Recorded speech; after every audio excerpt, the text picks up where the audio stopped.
Terrariums are superior to aquariums.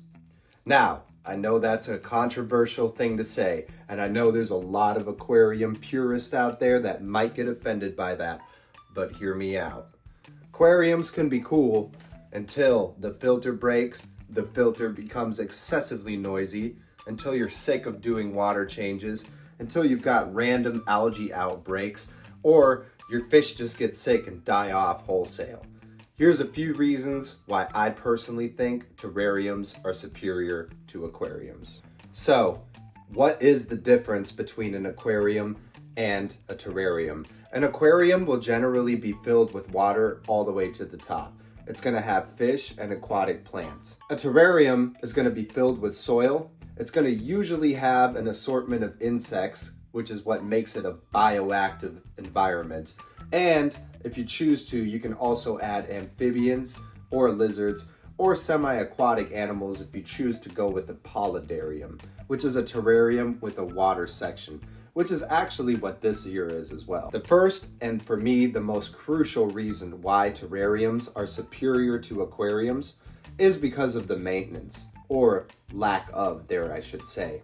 Since you're using distilled water to mist down your terrariums, you don't have to worry about water changes. A terrarium is built on something called a false bottom, meaning that the water can flow all the way through the bottom to a pump if you choose to have a water feature, which will cycle it back through. If you decide not to have a water feature, the false bottom will essentially be separate from the rest of the terrarium, and it will allow roots to draw water from the bottom. But you don't ever have to do water changes. All of my paludariums go months without ever needing a water change because it's a whole environment / ecosystem that takes care of itself. Something else that's really cool about terrarium maintenance is it does it on its own. What does that mean? It's the insects inside of a terrarium that give it its bioactive property, which also cleans the terrarium for you. Usually, that's going to consist of a mixture of tropical isopods and springtails.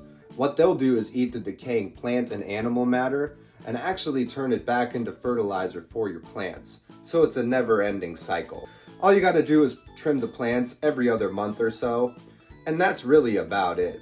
Unless you have different types of animals in here, kind of like myself, I prefer my poison dart frogs and vampire crabs, so of course I do have to feed them. But it's not necessary. I have terrariums that are just for display only, like my moss wall terrarium pictured here. Many of the animals that you can put in a terrarium actually don't even require heat. That's one of the reasons that I personally love putting poison dart frogs in a terrarium, is because they just require the same temperature as us. Room temperature is perfect, so there's no need to add any heaters. Same thing with my vampire crabs. They really prefer it in the upper 60s to lower 70s, which is the way I keep this room. So I don't actually have to have any heaters in here. Terrariums just use a small pump, if even that, and that's only if you choose to add a water feature, which is not a necessity by any means. Personally, I can't help myself. I always put a water feature in there. Something that you might not expect, but is an awesome feature of a terrarium, is that they smell great. The springtails, when they eat decaying plant matter, give off the exact smell that you smell in a forest after a fresh rain. Essentially, this room always smells amazing because it's filled with what I essentially call air fresheners. These are just air purifiers and just tiny little ecosystems. Another thing that I really love about terrariums is the variety of different creatures that you can put in a terrarium or paludarium. Here's a few, just to list them off.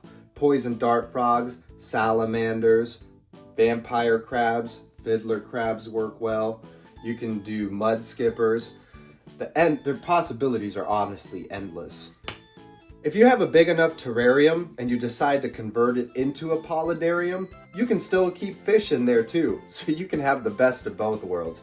But that terrarium will actually be cleaning the water for you at all times, because it's still going to be built on a false bottom, so all the plant's roots will draw all of the nutrients out of the water, aka the fish waste, will be turned into plant fertilizer, and just like always, the cycle repeats.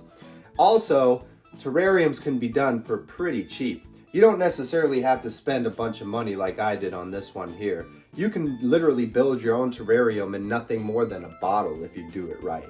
Something else that you may not have considered is that the way that a terrarium grows in is ever evolving. Once you've built your terrarium, which is extremely rewarding on itself because you've got way more options as far as landscape than you normally would with an aquarium scape, so to say. Something else to consider about terrariums is that when you're building them, it's super rewarding.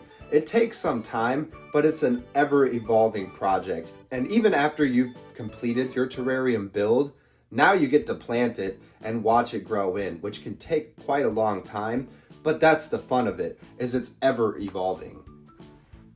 Here's something to consider. If you have to move and you have an aquarium, you might not be able to bring that thing with you. But if you have a terrarium, you can set these things up specifically to be as lightweight as possible. So I've actually moved this thing all the way from Ohio to Florida to Wisconsin back to Ohio. Don't ask questions you don't want the answers to. Here's something to consider for us more anxious people out there. Have you ever seen those videos where an aquarium glass will just blow out and their entire apartment and or house just gets flooded and ruined in one fell swoop?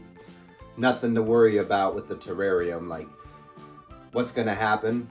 Maybe if you're really clumsy, you might knock one of these doors off, but that's something you can easily fix. I think you got a lot more freedom if you want to be creative and artistic with a terrarium. Just the amount of plants that you can put on a land section, and then you can build a whole nother environment underneath with a water section if you really want to. Not to mention, most people have never even seen a terrarium. I can't tell you how many people who come over here who don't know that these things exist are absolutely mind blown. And the amount of questions that they have, probably just like you when you clicked on this video. You've probably never seen one unless you're really deep into the hobby. Something that I really like about terrariums too is they come in all shapes and sizes. You might have elongated tanks that are better for making polydariums out of. You might have more vertical tanks that are better for something like a chameleon if it's heavily planted. Or you can literally, like I said, just build one in a jar. The possibilities are honestly endless. You just really want to make sure that you know what you're going to be putting in there before you build it so you can customize it around that specific animal. Something that I've noticed with aquariums specifically is that fish are freaking bullies. I can't tell you how hectic it looks in there when they're all chasing each other around. And I feel like back in the day when I had aquariums, no matter what I did, and I would take fish out, add fish, one fish would bully the others, you take that fish out, a new one emerges as the new bully. I feel like could never win with that. So, in conclusion, if you're looking for something a lot more relaxed, you want to maybe catch the eye of someone that comes by that may not have seen a terrarium before, or you're just looking for a new experience, I would highly recommend a terrarium to you. I want to know from you guys, did I leave anything out? If you're an aquarium purist, go ahead and let me know why I'm so wrong about this. One more thing, if you're still here, you saw my jersey, I'm going to make a prediction right now. The World Cup's coming here to the US next year, just like I did from Berlin back when I was 8. So I'm a Germany fan. Florian Wirtz. That's my favorite player. He's going to score the World Cup winning goal against Argentina next year and bring that World Cup home for Germany. You heard it here first. If you're looking to build your very own terrarium, you're in luck because I make full guide videos for every single one of my builds. Check the video description for the links of the products used. Don't forget to hit the like and subscribe on the way out, and I'll see you in the next video. Peace.